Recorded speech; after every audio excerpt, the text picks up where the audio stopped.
One of the biggest things that slows people down is their physical capabilities and their structural ability in their body. The stronger you are, the more resilient you are. The positions you get hurt in are the ones you're going to regret not having trained in. What is strength training really, and what is it not? Strength training is... Welcome to the Higher Form Podcast, where high performance meets real life. We talk about how to grow with intention, lead with clarity, and feel strong in every season. Welcome back to the Higher Form Podcast. Today we are going to dive into the 4 non-negotiables for building strength. My name is Nick. I'm Britni. And we're excited to have you guys back for one of our non-negotiable series. Let's do it. We're talking about getting strong today, building strength. Yeah, our last non-negotiables was based around fat loss. Correct. So we wanted to dive into what is required to build strength. I think it's important to just start with the reason behind why someone would want to build strength and why it's necessary. And while it's catching more fire in the trends of the fitness industry, I think we're phasing out of a lot of the cardio age. Not to say that there's any reason not to be doing cardiovascular exercise. Obviously, there's lots of benefits for that as well. But just not only cardio. But not only cardio. And getting comfortable with the reality that if you want to be a more resilient human being, a big part of that is building strength and muscle mass. Yeah, I mean, there's a lot of reasons why strength is so important as you age. You want to be capable for as long as possible, and strength is going to help you do that. For sure. You got to think about the different reasons people's health decline. Yeah. Outside of, disease, one of the biggest things that slows people down is their physical capabilities and their structural ability in their body. Think about how many people as they get older have a hard time being able to, one, stay strong enough and stable enough to not deal with the risk of injury from falling, or maybe being more brittle because you don't have that strength and stability, or maybe even being more resilient to when those things do inevitably happen as you get older. Just being able to come back from them faster than others who are not as strong, right? Yep. I know this was with my previous interview with Kaylee, but if you're going to go into surgery for any reason, being strong is super important for your recovery process. So correct. If you've got something coming up, you're getting older, whatever the case is, the stronger you are, the better you're going to come back from something like that. Yeah, I think we could probably come up with about 100 different reasons where strength is going to come in, but generally, the stronger you are, the more resilient you are. And you, obviously, we're big believers that strength is a whole mindset. It's a whole mentality. Being strong physically is going to carry over to what you're doing mentally, emotionally, spiritually. The more strength you build, the more you can help carry that over in every aspect of your life. And man, it doesn't hurt to be strong. Yeah, absolutely. So obviously it's going to improve your performance and longevity and health, but what is strength training really, and what is it not? Strength training is lifting weights to build muscle. So like bodybuilding, right? Bodybuilding is a form of strength training. What about CrossFit? Yeah, CrossFit is a form of strength training. What about Pilates? Those are all modalities of building strength. Yeah. I think a lot of times people get caught up with these assumptions that strength training is this, strength training has to be that. And what strength training really is just progressively building resilience and capacity to handle more. Challenging your muscles in different ways repeatedly over and over. Yeah. And there's different types of strength, right? You can talk about strength as in maximum strength as in muscle endurance, strength as in power. And those are different phases and different types of strength training. But when you look at these myths or these concerns where someone's like, well, I don't want to do strength training because I'm going to get too bulky. It's like, well, strength training doesn't require you to go chase being bulky. Strength training is a matter of just building, muscle tissue, muscle fiber, but also capacity within the muscle. So it takes strategic effort to get bulky. If you want to get bulky, that takes a lot of very particular criteria and effort to get there. Yeah, and your nutrition is obviously a big piece of this too, which we can dive into some of the different non-negotiables here as well. But some of those big myths that we hear a lot, especially with what we do at Avexia, is why I want to build muscle mass, or I want to get strong, but I don't want to end up getting too bulky. Or I know I like doing cardio, but I do lift weights. I'm like, all right, well, how much weight do you lift? And they're like, well, 15s and 5s and 10s. I'm like, how long have you been doing that? Oh, for 15 years or 10 years. And I'm like, well, strength training requires a lot more than just picking up something that weighs something. Yeah. And there's a lot of strategy behind it, which I think is a good segue into non-negotiable numero uno, which is progressive overload. So we'll talk about the principles behind each one of these non-negotiables. We'll go into depth on each one. We'll talk about, some of the unique value of each one of these pillars that I guess we could call them, or non-negotiables, and try to give you guys some actionable items and takeaways so that we're not just sitting here talking at you, but giving you things that will help you get stronger. Yeah, definitely. So the first principle of progressive overload is? Yeah, so it's really just making sure that you're in a position where you're constantly building and adapting. And progressive overload looks like, starting with one weight or amount of repetitions or stimulus, and then progressively adding more to that over time. And one of the things I think a lot of people get caught up with is that means that every time I lift, I have to add more weight. And that doesn't necessarily mean that overload means just more weight. It can mean more time under tension. It can mean longer sets. It can mean shorter rest breaks. It's progressively overloading different things or variables that create a stimulus that will then in turn challenge your body to get stronger. Yeah. So time under tension, going fast on the eccentric and slow on the concentric. Yeah, so tempo. Tempo, yeah, vice versa. More reps, more sets, Yeah. more volume, Yeah. heavier Yeah. load. Like there's so many different variables that Yeah. go into this, right? A lot of that's really just going to depend on what outcome you want from a strength standpoint. And this is where we talked about the different focuses or outcomes from strength. So you got to look at this, and similar to what we talked about last time, it depends on your goal, right? We talked a lot Yeah. about how it's all goal and independently Are you trying to do power? Are you trying to build your endurance? Yeah, what's the purpose? What's the purpose of being stronger, Yeah. right? If it's somebody who comes in here who wants to, really be able to, I don't know, lift a certain amount of weight for the sake of saying that they met this certain standard for strength. Maybe it's bench pressing your body weight, or Yeah. squatting two times your body weight, or whatever it might be. We're going to focus on, at that point, building enough muscle mass to have the structural strength, but also building the engine internally to have the functional strength and the capacity to be able to produce that output. So you're going to be working at set and rep ranges of somewhere on the 6 to 8 or 6 to 10 rep ranges for more like building strength. You might cycle in some sets of 3 to 5 just to get max strength. You might cycle in some sets of 10 to 20 to get some more muscular endurance. At the end of the day, it's just a matter about making sure that you're progressively adding a little bit more, and that you're changing the stimulus every 4 to 12 weeks, just so that you're not doing the same thing and your body's not adapting and staying there. So for somebody who might only have 5, 10, 15 pounds at home, you can still progressively overload with those weights. Yeah, you don't have to have more weights to get stronger. Yeah. You would just slow down. Yeah. You would add more repetitions. Add pauses. You would put yourself in more unstable positions to create more stability, right? Yeah. Now, don't get me wrong. I'm not going to be able to build to deadlift 500 pounds if I only have 40 pounds accessible to me. Totally. If I want to get good at deadlifting heavy, I have to deadlift heavy. For the science nerds out there, it's the SAID principle, and it stands for specific adaptations to impose demands. So if I want to get better at something, I have to do that specific thing and create that demand and that stimulus. Yeah. So if I want to get better at, whatever the lift might be or whatever the thing might be, I need to practice things that simulate that. But also, that's not the only thing I need to do. I need to do accessories to be able to build the structural support and all the things that go around it. Yeah. But when I look at strength, I think of two categories outside of am I looking for endurance or power or max strength or muscle growth? It's, am I targeting to build strength structurally in my body or functionally in my body? And the difference between those two would be the engine or the frame. So if you look at imagine a human being standing there and you're talking about an overhead press, maybe your central nervous system and your max capacity to put out effort, your functional strength is limited, or maybe you don't have strong enough shoulders to structurally support that. So what that would look like, if you want to maximize both, is doing the overhead press to try to build your functional strength, but also doing accessory movements to build the musculature for structural strength. And that's where you go back to this whole thing around well, what about CrossFit? What about bodybuilding? What about powerlifting? What about training for sport? It's you can take a little bit of each one of those modalities and use them to sprinkle them in as tools. Yeah.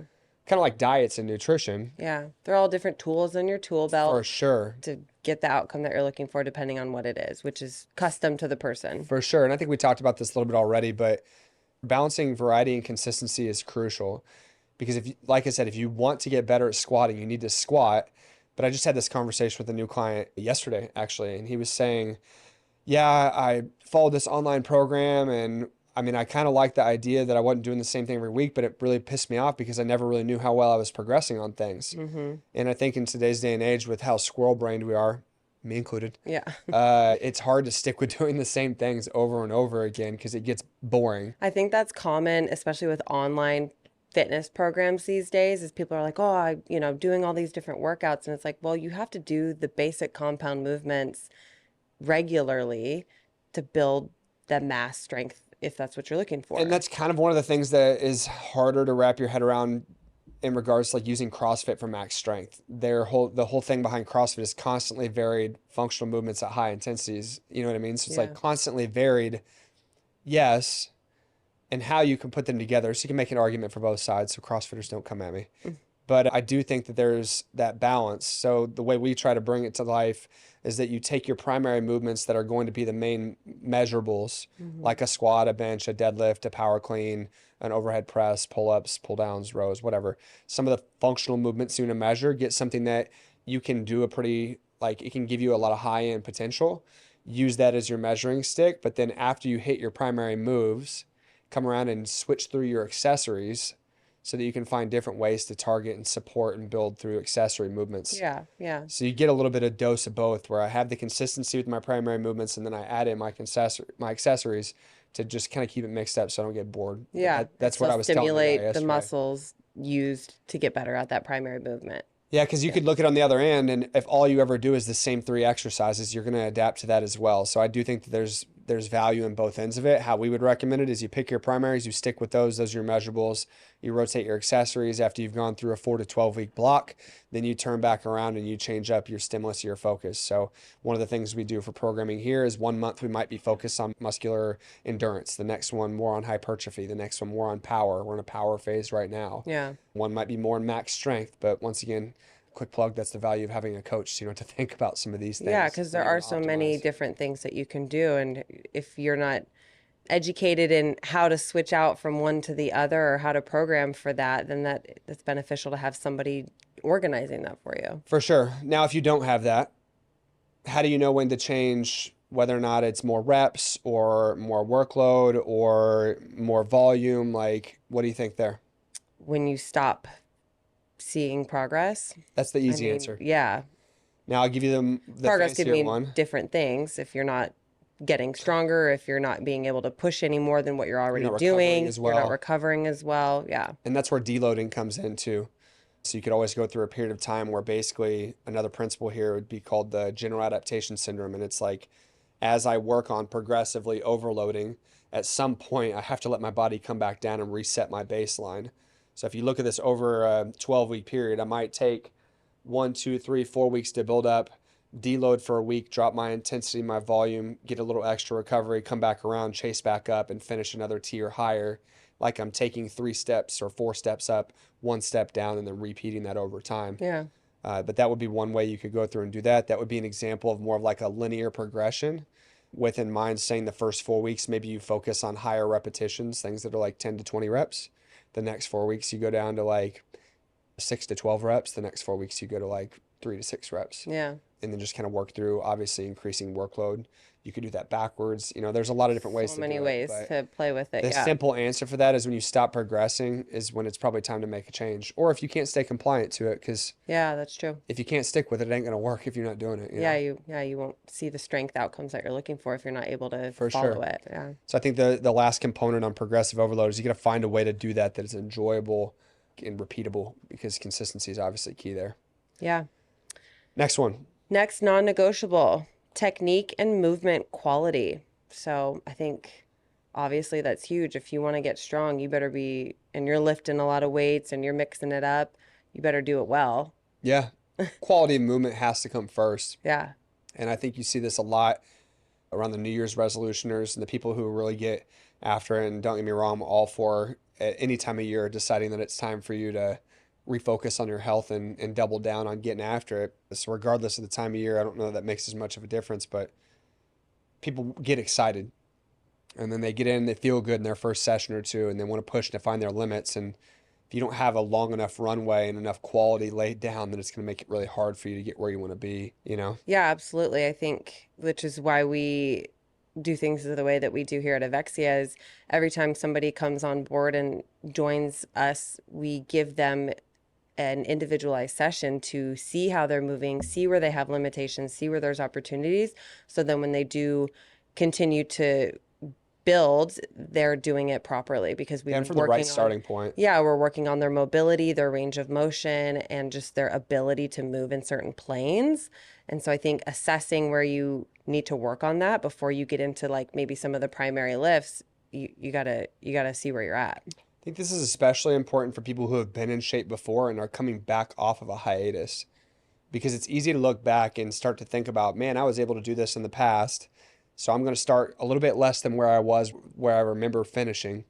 And then I feel okay enough to start pushing past it. And I try to chase a previous version of myself that maybe I'm not ready for. Yeah. And over that time or off or whatever it might be, you come across a few extra injuries or aches or ailments or limitations that maybe you didn't account for. And next thing you know, you decide, hey, you know what? I'm going to throw an extra 10 pounds on here. And then bink, something happens. Well, this goes back to like you're in a different position now than you were probably when you were doing that stuff. If you haven't been doing it, you don't use it, you lose it, Yeah. right? Just your mobility, your range of motion to handle weight in certain positions. Yeah. Yeah. So when it comes to the movement capacity or quality side of this, you're going to get so much further by doing slower, more quality progressions and starting points. And I don't mean slower reps necessarily, but like a slower ramp, because the best availability is your availability to train. Yeah, for sure. It, You don't it, want to get hurt trying it to do something too yeah, heavy too I don't know if I fast. said that right. The best ability is your best availability. You know what I mean? If you're hurt, you can't train. Yeah. There you go. There it is. Layman's terms. And it's easy to get in and get excited, like I said, but it's also Yeah. easy to overdo it and go too fast and too hard out of the gate. Which is it's exciting and you want to push yourself, but you got to be smart. Train smart. Yep, there it is. Another piece of this too is if you're not functionally moving well, you're also going to reduce your capacity to produce force well. An example I use a lot with people is you grab a band and you pull the tension on it just a little bit, you're not going to have a whole lot of snap or recoil from it. But if you can stretch that band further and you let go of it, you have a lot more power. And I use that same analogy to the length tension relationship between muscles and range of motion. If I go through a half squat, I can't really produce as much power as if I go through a full squat. Now, you'll have people that'll sit here and nitpick that. If it's done intentionally and you're doing half squats to produce power and you've already built that, great. But if you don't have the capacity to build a full range of motion, you can't properly train that stretch and contract relationship through its full range. Maybe you can add that weight on and do it, but you're not training the joints and the body to move through the range that it was designed to move in. So if you think I've got this, like, I don't know, for the sake of people not watching, 2 foot span of range of motion, I only stay within 6 to 12 inches of that. Yeah. The outer ranges that you're not working are going to become very, very compromised, because they're like you said, you don't use it, you lose it. Yeah. Same thing goes if like my shoulder mobility, I don't ever reach above my head or behind my back, and all of a sudden I'm trying to do something in that range of motion. If you haven't exposed yourself to it, you're not going to be able to do it. Yeah. And having the space and the capacity through your joints and the right range of motion, and then being able to couple movements. So anything that's compound, which is pretty much all the basic lifts, Yeah. are using multiple joints in coordination. What are the compound lifts that, you should be Yeah, so programming let's into talk about your, those. yeah. Number one, you should be able to have a squat range of motion that allows you to sit into depth without pain and without compromising at your spine, your knees caving in. Biggest mobility limitations with squats a lot of times for people are ankles and hips. Mm-hmm. If your hips are tight, your back's going to start to get involved. Your knees are going to have to work really hard. If your ankles are too tight, then you're not going to be able to sit in a good enough range of motion. Now all of a sudden everything up the chain is going to have to counterbalance that. Yeah. I found a lot of times knee issues are typically not things that stem at the knee unless there's like a traumatic experience. Usually it's some type of imbalance or compensation from an immobile hip or something that doesn't work right in regards to the ankles as well. Yeah. So one example of this, a great one I had in an on-ramp PT session that you were talking about last week, Yeah. is a guy that has a good amount of muscle mass, but just hasn't trained for a while. Yeah. Comes in and says, yeah, last time I did something, I was at a CrossFit box and I kept feeling this twinge on the inside of my knee and I couldn't figure it out. So we looked at the knee and we kind of addressed anything that was going on there. But then when we got into looking at the squat pattern itself, and you looked at him straight forward, his right hip could open and he could like externally rotate to sit down into it and create space. His left hip couldn't. And if you look straight on, his left hip not being able to go out or open up put a lot of pressure on the inside of his knee. You could literally see it if you knew what you were looking for. Yeah. So we work on some 90-90 hip stuff. We get him in an externally rotated position on that left hip. We did some stuff to move his tibia a little bit and have him kind of work on those tibial rotations. Did some lateral band walks and try to work on the outer hip muscles and open up. We go back to the TRX, squat again. He's like, the knee pain's gone. Yeah. I was like, I am not a magic worker, and that is not going to go away because you just did that. Yeah. But it's a perfect example of how now all of a sudden he's like, this feels easier. And that's the biggest takeaway from all this, because you don't have the resistance in your body. Yeah. So if you're trying to do a movement, a squat, a lunge, a deadlift, a bench press, an overhead press, a pull-up, a row, a pull-down, a carry, any of the functional movements, and you feel resistance in the movement when it is unloaded, you should not be loading that. Yeah. Because the more mobile and stable you become and the better your quality of movement, the easier the movement should naturally feel. And I'm a big believer through some of the different certs I had that you address that at 3 different levels. You look at it locally. So what joints are involved with that movement? Yeah. In a squat, my ankles, my knees, and my hips. In a bench press, my shoulders, my elbows, and my wrists. You know what I mean? Yeah. And then look at it regionally. What joints are working together? Yeah. Is one compromised? Is one not? Are they working well together? Is one taking on more of the weight? And then look at the whole total picture too, because core stability and spinal mobility and stability have a lot to do with it too. Yeah, it's all connected. It's all connected. There's so many things involved. Even if you're working here, that doesn't mean something else is compensating somewhere else. And that's why it's so complicated, right? That's why it's not an easy fix. Hip bone connected to your knee bone thing, like that old classic Sing the song. I Sing don't know it. it. The hip bone's connected to your tailbone. I don't know what it is. I think it's something like that. Yeah. Throw it back. We'll have to look it up later. We'll play it for the kids. And then we'll have it stuck in our head and we'll be the ones singing it. That's how you do it. That's how it works. The ultimate challenge here is like, how do I know how to address these things? The obvious answer is always like hire somebody to have you do it. Yeah. So the hard part with this is to understand when you have the opportunity to like nail down a movement enough to be able to do it right or to load it or how to move forward. The cool part is there's so much accessibility to education out there that if you get on YouTube and you search what is the best form for a squat and you try it and you search and you educate, like there's a ton of information out there and you're not going to get super misled. You'll probably find something that helps no matter what source you get it from.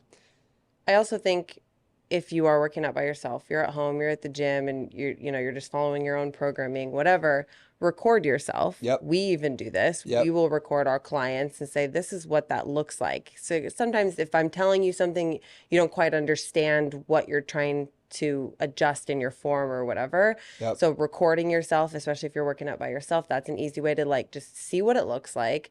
Where does it look wrong? Where am I feeling pain? Where do I have limitations in my range of motion?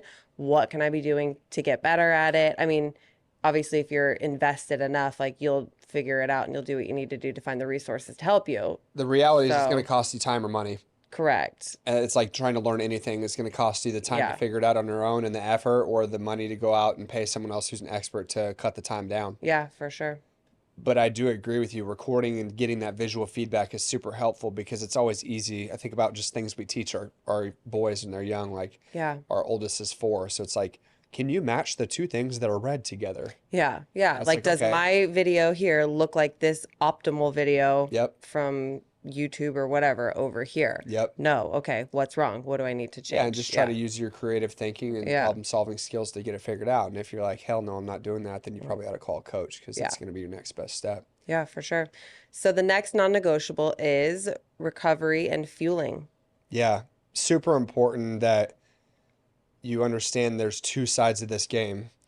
It's training and it's recovering and adapting after training. Yeah. You can go out and push yourself all day, every day, do mobility, hit the gym, do all those things, but the true gains are not just made in the process in breaking your body down, it's also recovering back. So earlier I talked about general adaptation syndrome. Yeah. And if you never take that time and you're always progressively overloading and you never give your body a chance to adapt to that stimulus or that stress, you will eventually end up burning out and completely tanking any opportunity to see any further progress. Well, and I feel like a easy way to explain this is like when you're strength training, when you're using your muscles, you're tearing down muscle fibers, you're stretching them, you're using them, right? You got to build them back up. And Yep. when you are building them back up, you're sleeping, you're resting, and you're eating, and you're recovering. Well, I'm going to take some terminology away from Whoop, the Whoop bands. Mm-hmm. They talk about strain and recovery. Yeah, yeah. What's your What strain? is your What's your strain? What recovery is the strain on score? your body? What is the, Yeah, how well have you recovered from that? That's why HRV and recovery scores have started to really gain a lot of traction because it especially in gives performance athletes and yeah, 100%. And even general population, we have a lot of clients that are starting to get involved and like, ooh, I got an Aura ring or I got this. And yeah, that's true. here's my stress levels are. And here's where my recovery score was today. And I think it's helpful because it gives you a chance to have data behind it.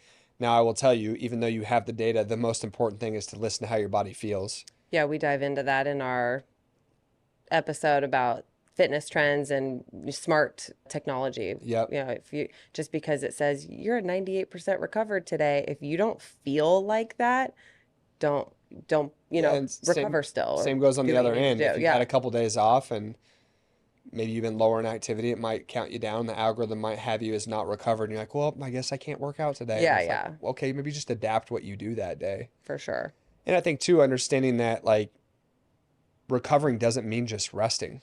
Yeah. There are ways to do active recovery and improve that. And the most important pieces of recovery are really just looking at nutrition, sleep, and hydration. Yeah. And I think, like you said, active recovery. So going for walks, doing some sort of yoga or stretching, forms of movement to just get the blood flow, get the lactic acid moving through the bodies if you are sore, right? I think that's supportive of recovery as well. Yeah. One that's not maybe as like popularized, but we're very familiar with is doing specific joint mobility exercises. Yeah. They're called controlled articular rotations. If you listen to my episode with Coach Brian, we talk about this stuff a little bit more. I'm sure we'll have him back to talk about it more at some point down the road. But strength training with heavy weights can be tough on your joints. And if all you're doing is these 6 to 8 functional movement patterns that will cover most of your ground, but if you're really pushing it, your joints need love and care too, because not only is strength training building strength in the actual muscles in your body, but the connective tissue is getting stronger as well. And if you don't train certain ranges of motion that maybe aren't a part of traditional exercises, Yeah. then you're going to be missing out on building resilience in all ranges of motion. The guy who invented the FRC system is a quote that said, the positions you get hurt in are the ones you're going to regret not having trained in. Yeah. And so I think that sometimes people assume that strength training is only the traditional lifts, but strength training can be doing a shoulder car or controlled articular rotation, unloaded or loaded with high intent and effort and nervous system specifics Yeah. or intent. And that can be really challenging. Yeah. So I think it's like, what am I trying to strengthen is also important in how I recover, because how I strength train for improving joint mobility and connective tissue resilience will look different in some capacity to what you're doing with lifting barbells. How I Yeah. strength train with doing Pilates Yeah. versus doing general barbell, dumbbell, kettlebell, functional cables, whatever, right?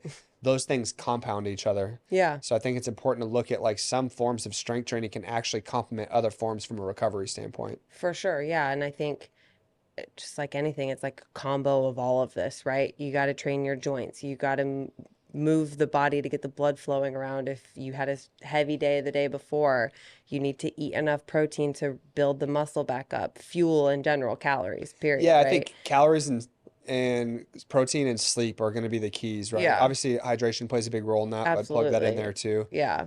But the biggest thing is making sure that you're getting enough protein to be able to help rebuild the musculature that you're breaking down, but Mm-hmm. also getting enough carbohydrates or fats to be able to help with hormonal balance and energy balance and Yeah. replenishing glycogen stores.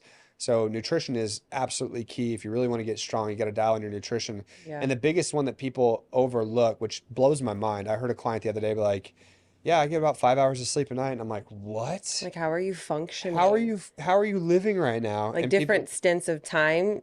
Okay, cool. You got 5 hours one night because of yeah, I something. mean, we're But all like gonna on have a bad regular nights. basis, years and months in a row of 5 hours of sleep every night. Seven's a bare minimum if you want to really, really seek legitimate, consistent progress. Yeah. And that's just because it's going to take time for your body to regenerate. Plus, you'll be able to train harder if you get more sleep. You'll be able Yeah. to train harder if you get more recovery. So you'll make progress faster. And really, the more you recover, the more you train, the faster you see progress. Yeah. So recovery is huge. When you start to look at other things that people talk about with recovery, supplements are always a big thing too. And don't get me wrong, I think there is value in supplements, but as we've talked about before, if you are not Doing doing, the basics. there we go, let them know. Yeah, I mean, we take supplements, but we're trying to optimize and, And I say get we as check the much as we box on can. nutrition and sleep pretty Yeah. well. Yeah, for sure. So the supplements are an additional, one, They two are there percent. to supplement a healthy lifestyle. Correct. Correct. So simple takeaways. Bare minimum 7 hours of sleep a night. And that doesn't mean laying down in bed and then getting up 7 hours later. It means sleeping for 7 hours. Actual REM sleep. And even if you're a good sleeper, like 97% efficient, there's gonna be about a 30-minute window, at least for most people, where you're gonna have to try to wind down and get into a pattern of sleep and then come back out of it at the top end. Not to mention if you wake up in the middle of the night for any reason whatsoever. Yeah. So I would say whatever you want your sleep target to be, you should be in bed 30 minutes before whatever that time frame would be so that Yeah. you can actually start to see the amount of sleep you need. Not, I was in bed for 7 hours. No, you got at least 7 hours of sleep. Well, and I'd be curious, those who are getting 5, 6 hours regularly, if they can bump it to 7, 8 hours regularly, how much better they would feel energy wise, how much stronger they'd be able to push weights in the gym. I Yeah. mean, and sleep goes along with nutrition in terms of like your hunger hormones and everything too. So I mean, again a whole circle of connection. Yeah, I think sleep is probably the most underrated one. And I know a lot of people talk about it, but man, it's a game changer. Well, do it and you'll know why. Yeah, for sure. Practical tips on that too. Set alarms to go to bed. Yeah, or just get in a Optimize your sleep routine. environment, get in a Yeah. routine, right? Do the things you need to kind of make it a habit.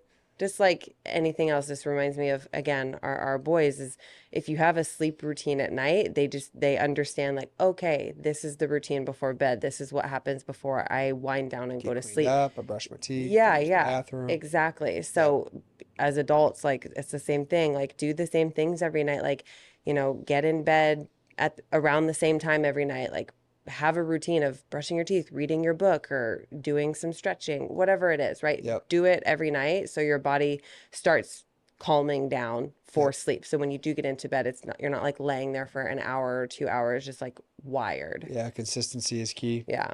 On the actionable takeaways for protein on this side of it would be 1 gram per pound of body weight.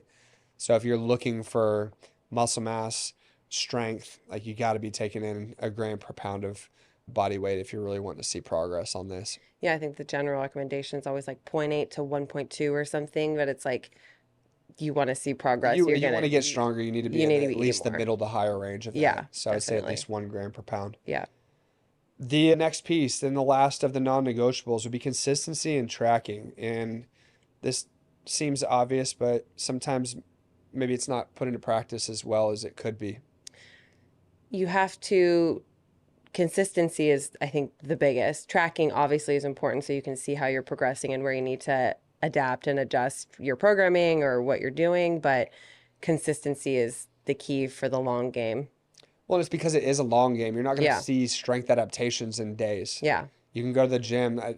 I've seen a couple people quote this. I think it's Simon Sinek talks about this. He's like, you can go to the gym today and look in the mirror tomorrow and see nothing different. Yeah. You can go to the gym the next day and look in the mirror and see nothing different. You can do it for a week and see nothing different. You can do it for a month and you might see a little bitty change. You do it for a year, you'll notice a hell of a lot different changes. Yeah. But you do it for 5 years, you'll be a completely different human being. Yeah. So it's like anything that is really worth attaining. It's going to take a hell of a lot of time. Yeah. And if you stop at any point in that transition, you're starting back over from square one. I think that's the thing we see the most with people that are coming in that are prospective clients who maybe aren't beginners is they cannot find a pattern of something to stay consistent with, or they get stuck in this pattern of expecting everything to be perfect.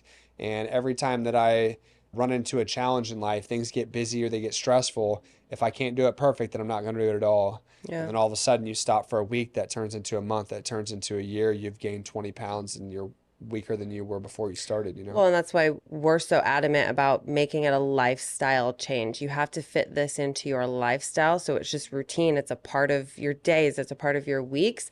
Because if not, then you're not going to be able to be consistent with Yeah, it if you and don't make it a part of it. making it a lifestyle change means that that is an identity that you assume. Yeah. I am a strong person. I am someone who goes to the gym. I am someone who gets enjoyment and benefit from the process, not the outcome. Yeah. And learning to look for those micro wins in the process. Like, damn, you know what? Like mentally, I'm better when I lift weights. Yeah. 100%. Yeah. Hey, you know what? I really like that accomplishment of pushing a barbell off my chest or picking some weight up off the It's ground. fun to feel strong. Who doesn't like feeling strong? Yeah. And instead of letting all of these assumptions of what is or isn't going to happen and putting all this pressure and worry on yourself, it's like just go do it and find some enjoyment in one of the Yeah. aspects of the process. Yeah. And when you do that consistently, then it's about making sure that you're doing something strategic and measuring something consistently. Because once you get in the habit, step one, you just got to do it. I don't Yeah. care if it's CrossFit, if it's bodybuilding, if it's 5-pound weights in your basement. If you're not doing something on a regular basis, 3 days a week, 30 minutes minimum, start there. Step one, you got to move. Step one, you got to move. You got to build that into your routine. Once you've done that, then you can worry about optimizing. Yeah. So don't worry about having the perfect plan. If you're not doing anything, do something, and then you can perfect it and dial it in as you go. And because it's not something that happens overnight, you Yeah. don't have to start perfect. Yeah. For And sure. once you get the momentum rolling, and you're like, man, I've been doing this for a few weeks now. I know I've got the habit. Now I really need to dial in what it is. You got to find some way to track what you're doing and how you're creating that progressive overload. So whether that's a notebook that you're tracking yourself and Notes in you're your looking phone. notes in your phone, There's a ton of apps out there. apps out there, following someone else's programming on your own. Yeah, it's just being able to have something that's simple and repeatable Yeah. and progressive. There's a story I've wanted to share this whole podcast. I don't know where it fits in, so I'm going to tell it now. But there's this old story of a folktale where a guy shares his goal to build strength by picking up a baby ox every day. And then as the ox grows, he's progressively overloading and going through and doing that. I don't know where that came from, but it just kind of came out of my It mind. makes sense. I know what you're trying to say Yeah. because every time he picks that ox up, it might be a little bit heavier. So that's we his go. way of progressively overloading his weight. The ox is getting heavier as Now coming back around, there's limitations to that and all of it. And that's why that's the full circle moment. That's why I wanted to bring it back full circle is there are limitations to all four of these things that we talked about. Yeah, for sure. You can't progressively pick up a 5-pound weight one day, a 6-pound weight the second day, a 7-pound weight, and keep going up. Eventually, there's going to be a high and limit, right? I don't know that I've seen a 7-pound weight. I'm just saying that's such You never seen a 7.5? That's such a unique, I've seen 7s. maybe plates for like Olympic lifting or something Seven and like a half that. pound dumbbells. Every big box gym has them. 7.5. Yeah. I feel like it's 5 and then 8. I don't really see Maybe many like a yoga 6s and studio or 7.5s. something, you know? Yeah. I don't know. Sorry. That I was got off track there for a minute, which is not unusual, but circling it all back, big picture, the last one being picking something, sticking with it, finding a way to track. The others before being progressive overload, which is I took off with the ox story. Yeah. Progressive overload, movement quality, Yep. rest and recover and fuel, Yep. and consistency and tracking. Yep. So I think that's the biggest thing is like, if you want to be strong, it's about being hard to kill.